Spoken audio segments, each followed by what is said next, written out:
boots. You never know. Really? He's Batman. Yeah. Always be prepared like a fucking Boy Scout? Pretty much. I mean, he does. They then proceed to play hockey. Well, this is just stupid. It's stupid because it's an American movie, and we all know hockey's not a fucking thing. popular sport. That's the other Especially thing. maybe in the 90s, I don't know, maybe more then than now, but... No. But no. It's literally Akiva Goldsman going, Ice, what do hockey. they do on ice? They play hockey. All right, let's play hockey with a fucking jewel. Because that's going to happen. Because as soon as Robin fucking pimps in with the stupid bike thing and knocks everything over, Batman catches the vase and goes, if you break it, you bought it. Yeah. But whacking the fucking diamond with the hockey stick's cool. Yep. You know diamonds can chip, right? But whatever. So Freeze makes a brief escape. Mm-hmm.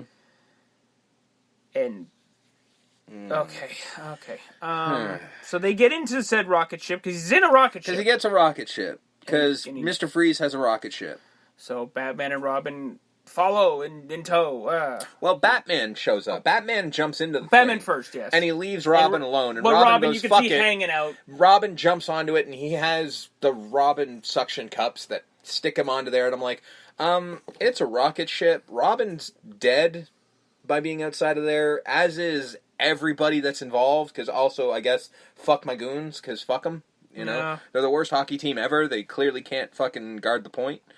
And so Robin shows up inside, and Mr. Freeze is like, I'm going to kill Gotham, and fuck you, and you're an asshole. And well, he freezes Batman. Yeah. Freezes his hands that's to the thing. He freezes his thing. hands. Not just, you could have frozen Batman. Yeah. Just straight up. Yeah. Because you do it 5 minutes later to Robin. But no, he wants to Bond villain it to give him a little bit of a chance to get out of this. Yeah. And then he takes off. And he takes off because he's got wings, because, you know, that's how that works. And Robin pops in and is like, what's up, dude? And breaks him out. Which, Batman seems to be perturbed. Like, what are you doing here? It's like, I don't know, being your partner? Saving your life. Well, this is the same as in the last one, when he fucking helped him out of the fucking kitty litter, and he's just like, what are you doing here? I'm like, what the fuck, man? He's helping you. So he gets him out of it. And then he just goes, hey, so we gotta destroy this thing, alright? And then what are we gonna do? Surfs up. Surfs up. Dude. We're gonna hang 10, bitch. And he fucking... Again, leading to Batman Forever, surfs up Big Kahuna. Yeah, they float, okay, this is very important for something that happens later. So they jump out of the rocket... using the doors in the middle as of nowhere. The yes, the doors are the surfboard, and they're like thousands of miles up in the air by this point. Yep. And they're floating down, and I'm like, well, no one's going to survive this. Maybe Batman, because of what he ends up doing, because he leaves Robin to get the fucking jewel, and then he lands on Mr. Freeze, and then somehow Mr. Freeze, like, drops his wings, and somehow the wings still work, so Batman can float down on them. Robin, no such luck. He grabs the fucking thing, and he's so happy he's got it, and that's all awesome. And then he skates down a roof, saying cowabunga as he goes. Not crashing through the roof, dying, collapsing, you know, in a heap of, like, liquid human. None of that shit survives. Manages to get to the ground. We're all safe and sound and happy. Nope. Mr. Freeze freezes a furnace, lands safely, so does Batman. Mm-hmm. Batman chases after Mr. Freeze. Yep. Robin jumps in. Shows up and's like, hey, I got this, and then he jumps at Mr. Freeze, even though Batman told him not to, and Mr. Freeze freezes him.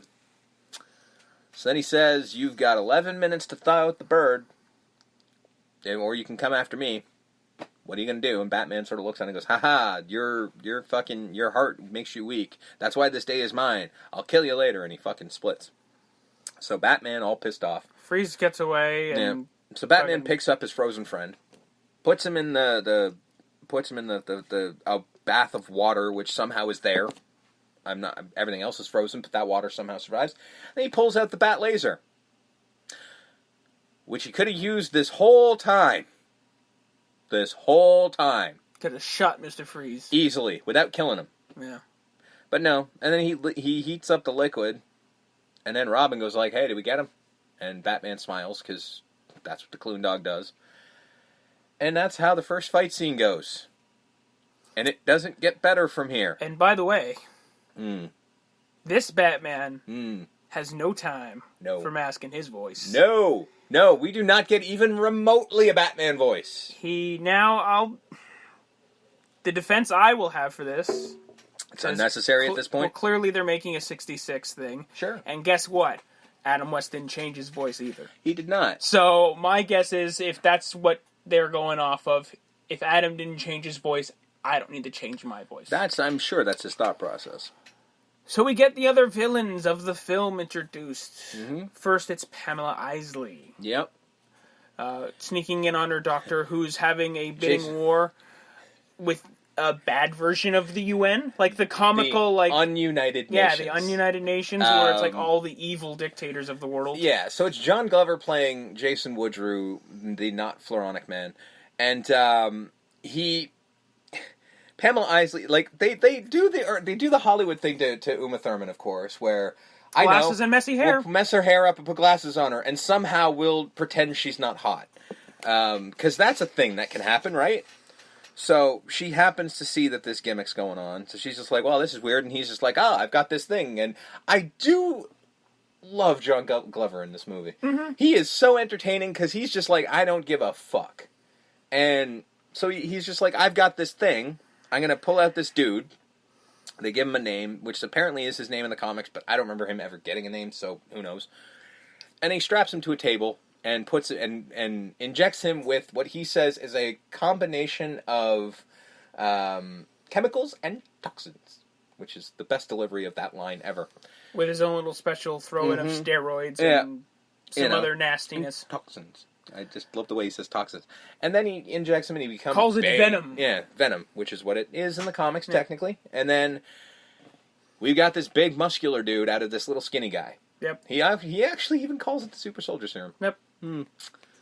I name him Bane, as in a bane to human existence. Well, that's the real reason he's got that name, so I'll give you that. And then he sees Ivy, and he grabs her, and he's like, oh, look at you. Oh, you've seen my laboratory. And then he basically goes, you and I, with Bane, we can conquer the world. And she's like, yeah, no thank you. I don't want to do that. You're nuts. Yeah. And he's like, that's cool. That's too bad. You have to die now. And then he pushes her down, throws a bunch of shit on top of her, and she sinks into the ground, presumably dead. He basically Christopher Walken's her. Yeah. You know? And that's cool. Time to die! And then just comically kills her. Yeah. We get Bruce and Dick with Al. Yep. Looking up. We have to call him Al. Jesus. And then, I guess, just like, what's it called? Twins? Yeah. Is it Twins? Where we had to buy... No, was it Twins or Junior? Twins. Where we had to buy Arnold Schwarzenegger some sort of scientist, some sort of... Oh, Junior. Yeah, he wasn't a scientist. Intellect? Yeah, and I'm like, no, we don't buy that. Ironically, I would buy... Arnold Schwarzenegger's smart because we put glasses on him. Yeah, I would buy Hulk Hogan over him as a scientist. I don't know why. But yeah, so he's a scientist trying to figure out the cure for McGregor syndrome, which doesn't perk up Alfred's ears even slightly. Yeah. So I'm like, spoiler alert, that's what he's dying from. Yeah, but he doesn't know that yet. No, he does. No, he knows he's sick, but I don't know if he knows what he exactly has. He does, because he mentions to him later, like, much later on when he's like, hey, he's like, oh, he's dying. And he goes, you're sick, my friend. He's like, yes, I am. He's like, I can get you the best doctors. He's like, I've been to them all. They say I have the early, the early stages of McGregor syndrome. There's nothing they can do. And he's like, oh, fuck. Which is so weird, because remember there's that scene where the doctor shows up and he tells Bruce it's stage 1 McGregor syndrome. So why would he... I don't know. See what I mean? So I don't think... Either way, I think either you got mistaken or... No, he definitely does that, because I thought the same thing. I'm like, well, why doesn't Alfred fucking say anything? Because Alfred is aware of what it is. So in this movie... Maybe Alfred doesn't tell him. All of Bruce's flashbacks are good, because they're all of Alfred. Yeah. Yeah. Like, helping him as a kid. Yeah. I'm like, no, Bruce Wayne does not have good flashbacks. Actually, he does. Does he? He does. He does have good flashbacks about Alfred. He cares about Alfred. No, but I'm just saying, in general, we don't... Well, usually not in a movie. In his happiness. Not in a movie, but usually yes. When you show Batman having good flashbacks, it's usually about Alfred, because Alfred is his father. So we get the Doctor back. He's gonna be rich because of Bane. He's gonna make 1 billion Banes, and he's already sold Bane. He sold this Bane off already. Yep. Ivy shows up, and it's Uma Thurman, looking like Uma Thurman. It's funny because I remember this scene for the stupidest, weirdest reason. Now, I remember This was, and I'm literally remembering something from 20 years ago, so bear with me here. They were talking to John Glover, and it was a magazine interview about this movie, and I was excited for this movie because I like Batman. And I remember that most of the conversation came about Uma Thurman and what she looks like and how attractive she is. And they mentioned her belly button. And they said, well, describe it. And he said, and this is in this fucking article, I wish I could remember where it was. He's like, I wouldn't call it an innie or an outie, I would call it a stretchy because it stretches. I don't know why this was in this article, but I've never forgotten that because I'm like, because I said the exact same thing. I don't know why this is in this article. And I'm thinking about it now, but every time I watch this scene, I can't help but stare at her belly button just to notice, oh yeah, it does look like it's stretched out. There was no reason to bring that up other than that was the weirdest thing, and I can't seem to forget it. Either way, Uma Thurman is basically Eartha Kitt in this film. Or pick any other actress from the 50s or 60s. It's that, enunciation that I'm going to act higher than everybody. Hello, Bane, darling. Yeah. Is it weird that I like it? It fits the movie. It works. It's stupid. They're making a 66 Batman movie, so you might as well be over the top and put it be into context, like Elizabeth Taylor or whatever. Well, to put it into context, oddly enough, in the TV series Gotham, Jada Pinkett Smith does the same thing. The exact same fucking But it doesn't fit even remotely for that show, because they're making a real show, and she thinks she's in Batman and Robin, which is what Uma Thurman does. Now, mind you, Uma Thurman's voice is sexier, so I like hers better, but it also fits this movie like crazy. So Ivy takes Bane and they kick rocks off to Gotham. To go confront Wayne. Come, Bane, darling. That's literally all she says, like half the time. Cut to Mr. Freeze's HQ, which is an ice cream factory. Because of course it fucking is. Where he's making them sing... I'm Mr. Eat My Snow Miser, I'm Mr. Snow. And they're trying, but they're like super frozen because they're regular people and not a fucking ice monster like he is. Yeah, and he's telling them to sing, but they're not singing because... One guy's trying to eat a TV dinner, but it's frozen to his mouth. It's all comical. But it's funny because you hear them singing, but they're not singing, and I found out why. It's because if they sing, because they're extras. If they sing, they have to pay them as actors. Oh. And they would get residuals. So they're like, no, don't sing shit. We'll just dub it over later. Yeah. So they're not singing. Just pretend. And then we get Misbehavin'. That's her name.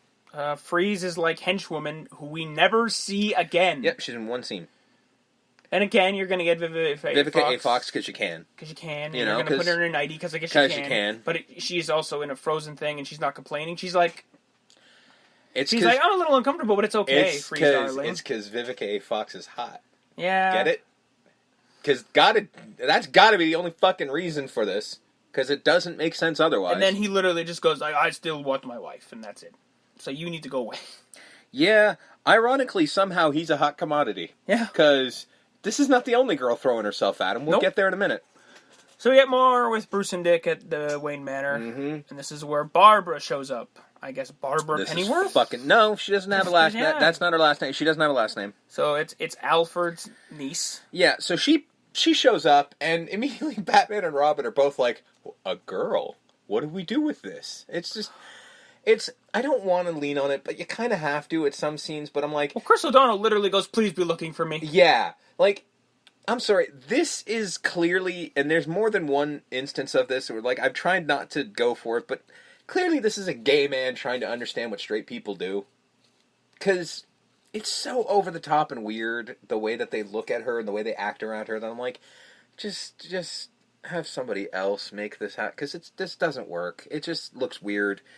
And it just... Like, I understand that men went gaga over Alicia Silverstone but not like that. But not like that. And especially if you're fucking George Clooney. Or Chris O'Donnell. Like, these are...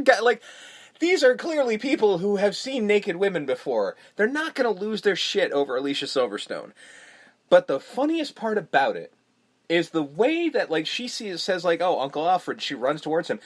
Batman and Robin, or, you know... Bruce and Dick, they're fucking following her like crazy. And I'm not gonna take credit for it, but somebody else came up with this and, like... Because they're creepily following them. And at first I'm like, well, it's just because they're creepy and weird because they don't know how to film... You know, guys looking at it, but I'm like, no, maybe it's just Bruce trying to make sure that Alfred doesn't immediately let her in the fucking Batcave. Because he's not good at not letting people in the Batcave. They all seem to get in. So maybe he's just like, I know you know her, but she's not allowed in the club, all right?